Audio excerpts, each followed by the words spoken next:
Hi, welcome to the live stream. I'm Vivek and I'm here to do the post-match analysis of the match between India versus Australia, the third T20I that was a decider that was played in Hyderabad. I'll be talking about the key moments of the match and we'll look at both the innings, the Australia's batting innings and India's batting innings as well. And we'll talk about the key moments and the key factors that helped India win the match. Just to give you a summary of what happened in the match, so Australia batted first. They scored 186 for the loss of 7 wickets in their 20 overs, and India chased that target down in 19.5 overs. It was quite a close game at the end, but let's look at the match and let's try and understand what were the key moments. Before talking about the key moments, I think I want to talk about the pitch as well. The pitch was really good for batting. Although once the ball got softer, it sort of started gripping. It was gripping on the surface and it was a bit difficult to bat on. Not that difficult because the pitch was quite flat, but it was gripping a bit. So it helped the spinners, but they were still able to score runs because there was around like 360 odd runs scored in this match. So it was still a good wicket for batting. So let's start with Australia's batting innings. I think once again the way Cameron Green batted, the way he has batted throughout the series actually, the way he comes out with his clear mindset, it feels so refreshing in a T20 match because generally you see when openers come out to bat, they sort of take their time, they take like 3 to 4 deliveries to just get an understanding of the pitch. But whereas when you see players like Cameron Green and he's trying to attack from the first ball, that is really refreshing to see. I think the other good thing that he does is that he attacks both the spinners and the fast bowlers equally. Because sometimes you see players like him who come out so aggressive to bat. Sometimes it can happen that the player might play the fast bowlers well, but as soon as the spinners come, they sort of lose their momentum. But the way he kept his momentum up, whether they were fast bowlers or spinners, he just kept hitting them, and that was really good to see. And I think there is one other reason why he's able to play in such form or in such style. I think a lot has to be. You need to give a lot of credit to the Australian lower order as well, because you've seen in the past few matches the lower order is performing well, and I think because the lower order performs well, Cameron Green gets that much more license to score well or score fast in the beginning. You see, he's not caring about his wicket much. He's just trying to get after the bowlers right from the ball one. So I think his batting approach is so refreshing in T20 matches. So I think Cameron Green was one of the key, I wouldn't say key moment, but a key player in this match, and especially for Australia the way he started, because if you look at the other players around him, they were not able to bat with such a strike rate. But whereas when he started, it felt like any bowler was like Bumrah was bowling, or even Bhuvi was bowling, or even Chahal was bowling. Not Chahal actually. Even when Akshar was bowling, he was just getting after them. So that was really refreshing to see. And I think Bhuvaneshwar Kumar, to get him out, he did a really good job because again, like in the first match that happened between India and Australia, like you saw Akshar Patel just bowling that wide delivery where Cameron Green couldn't really reach the ball and he had to really extend his arms and trying to get the ball away. And I think that ball is really good to him, where you bowl a delivery that is out of his reach, that is way outside off stump. And it was very clever from Bhuvi that he also changed the pace. I think Cameron Green was a very key factor in this match. Let's move on to the next one. I think Akshar Patel, throughout the series, again, Akshar Patel has been really good for Rohit Sharma and for Team India, because Rohit Sharma sort of makes him bowl in the power plays these days, and I think for a spinner to bowl in a power play, you need to have a really big heart, because you're bowling at a time where the batsmen are going after you, and he continuously did a good job for India throughout the series. I think like Cameron Green has a skill, I think the skill that Akshar possesses makes him that good a bowler. I think his skills, like he attacks the stumps a lot. He bowls, he changes his pace very well.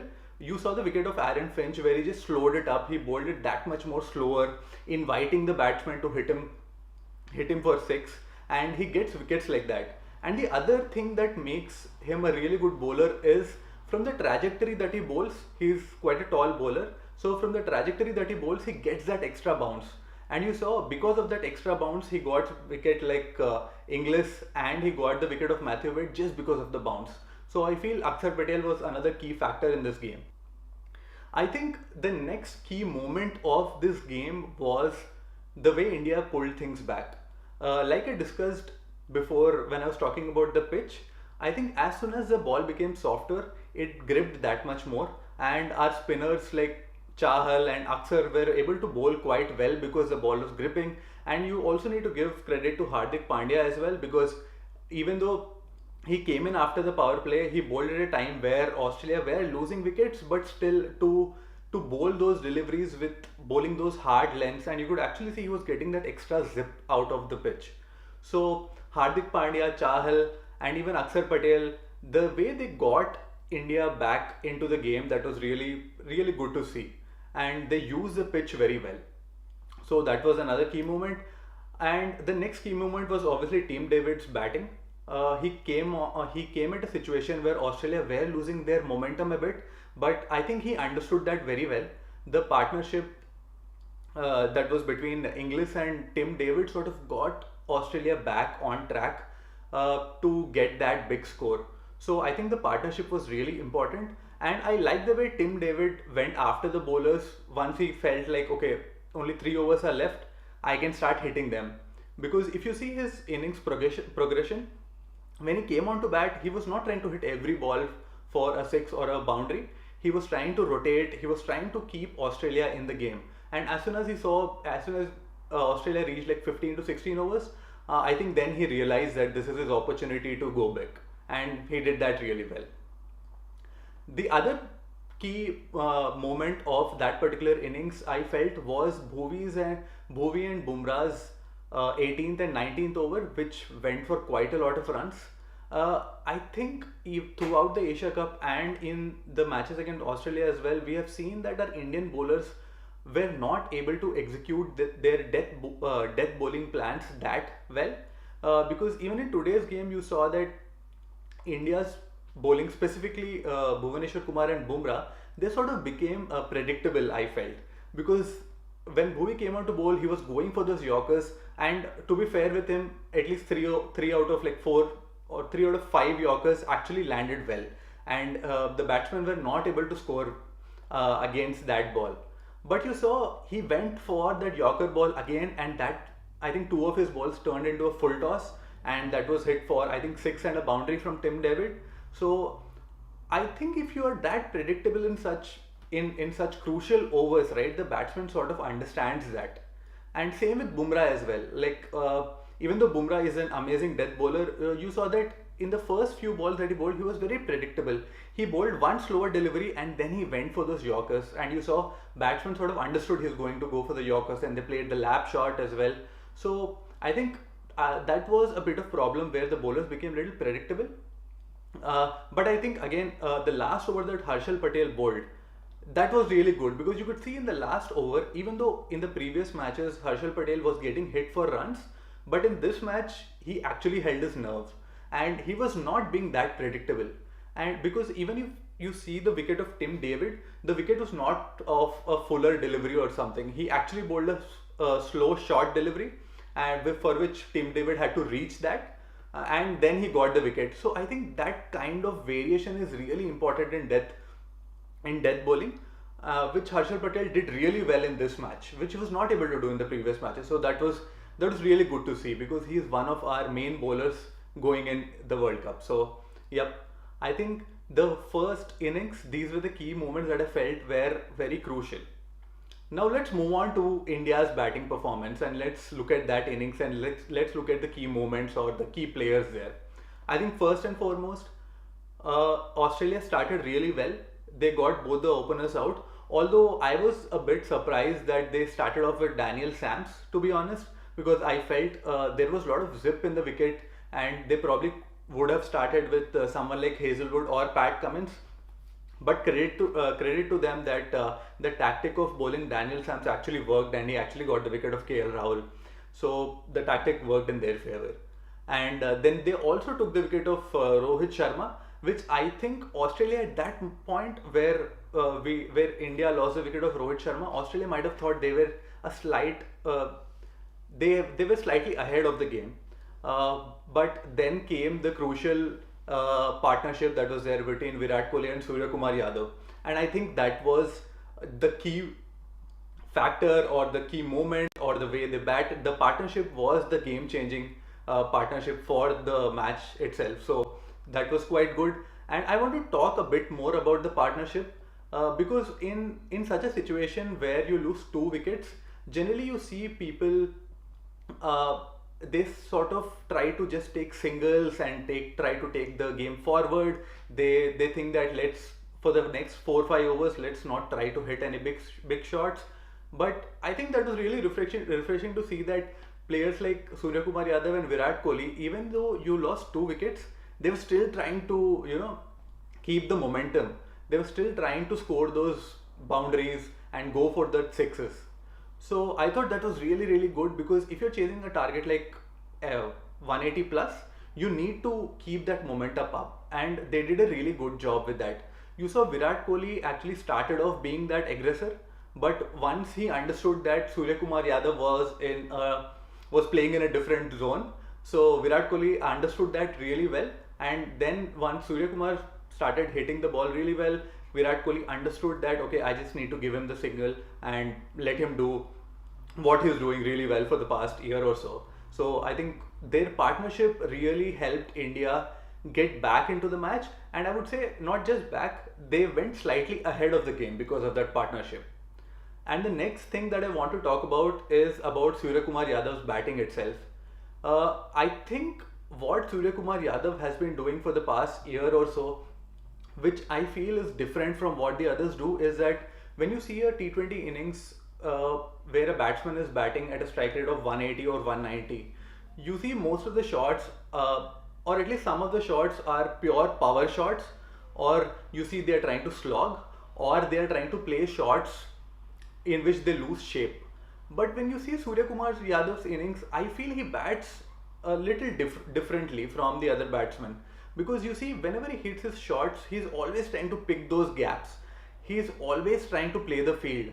And when you have such a player who's always playing the field and who can sort of almost play 360 degrees of the field, it becomes really tough for the fielding captain to actually set a field for him.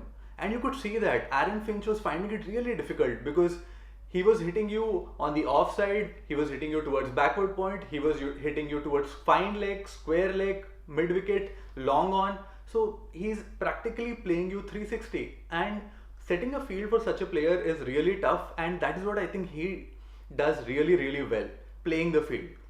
I think the second thing that he does really well is he plays those shots, or rather he hits those places where you ideally don't have a fielder or you don't sort of keep a fielder. And I say this because he's one of those rare batsmen who play the short delivery straight on. Let me give you an example. I think you must have seen a ball where Pat Cummins sort of digged it in, and it was about like waist height, and it was quite straight, but he still managed to hit that over covers for a six. So I think that is like you wouldn't expect batsmen to hit a short delivery that is near waist height and that is quite straight, to hit it over covers. You wouldn't expect when you as a bowler. So I think that is what he does to the opposition team. He's playing some shots or hitting those areas where you generally don't expect. And I think that is his biggest quality, because if you see players like, let's say, even Rohit Sharma or Virat Kohli, whenever you bowl a bit short to them, they sort of turn and hit that ball on the leg side. But whereas when Suryakumar Yadav bats, even if it is a bit short, he can hit you towards deep mid wicket, he can hit you towards cover as well, he can hit you towards long on as well. So I think that is a really big advantage when someone bowls short and they are able to hit it straight. So his batting was really exceptional, and the kind of form he's in, he clearly looks in a different zone, and I think he'll be a really crucial player for India for the World Cup. The next thing that I want to talk about is Cameron Green's bowling. I think Australia came back well after Suryakumar Yadav's wicket, because India were running away with the game, I felt, but the wicket of Suryakumar Yadav sort of halted that. And right after that, Cameron Green, I think he was a very his performance as a bowler was very underrated in this innings because he bowled like 3 overs and gave away 14 runs in a match where both the teams scored 180. I think giving away just 14 runs in 3 overs was really good, and I felt he out of all the Australian bowlers, I thought he used the pitch really well. You could see he was getting that zip out of that pitch. He was bowling the deliveries where someone like even Hardik Pandya was finding it difficult, and he was getting hurried on with that his bowling. So I feel Cameron Green did bowl really well in this match.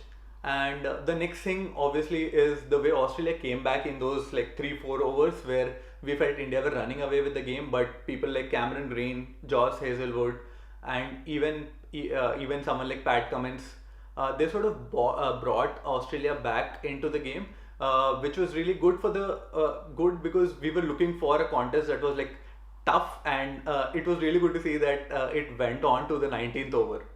And then you come on to Hardik Pandya. So I think Hardik Pandya has evolved as a cricketer in the past 2 years, and the way he's finishing games really gives you that assurity. The way he's batting, the calmness that he shows throughout his innings is something that you can rely on very well. So I think the way Hardik Pandya finished that innings, because at one point you sort of felt like you needed 11 runs of like 6 balls. It could have gone anywhere because you lost. I mean, it was good that Virat Kohli hit that first ball for a 6, but let's say Virat Kohli hadn't hit that ball for a 6, and because you saw like 2-3 deliveries being dot balls as well, so it could have been a really tight game. It was a tight game, but it could have been really tight, much more tighter than this. But I think the calmness of Hardik Pandya did in. And I also want to talk about Daniel Sam's last over, because I felt the line that he was bowling was a bit weird, I would say, because he was going for those wide Yorkers with a short third man. And I think I spoke about this in my previous live stream as well. When as a bowler you are bowling those wide Yorkers or even the slower balls that land on those wide lines, I think if you're bowling those kind of deliveries, you need to have your short third man. You don't need to have your short third man. You rather have a third man placed. And I think the second factor about that is if you're bowling those deliveries, you're not looking to get the batsman out, which was the case. They were not trying to get Hardik Pandya out. They were just going for those dot deliveries. But I think you still can bowl those attacking lines and try to get the batsman out. So I felt the field that was there for that delivery was not quite right. So I think these were the points or the key moments or the key players rather that I felt were really important for both the innings, in Australia's innings and in India's innings as well. So that's about it. These were the key moments, and thank you for joining my live stream. If you have any questions or any opinions or any comments about the live stream or about the post-match analysis, please let me know in the comments. I'll be looking forward to your comments and opinions. Thank you.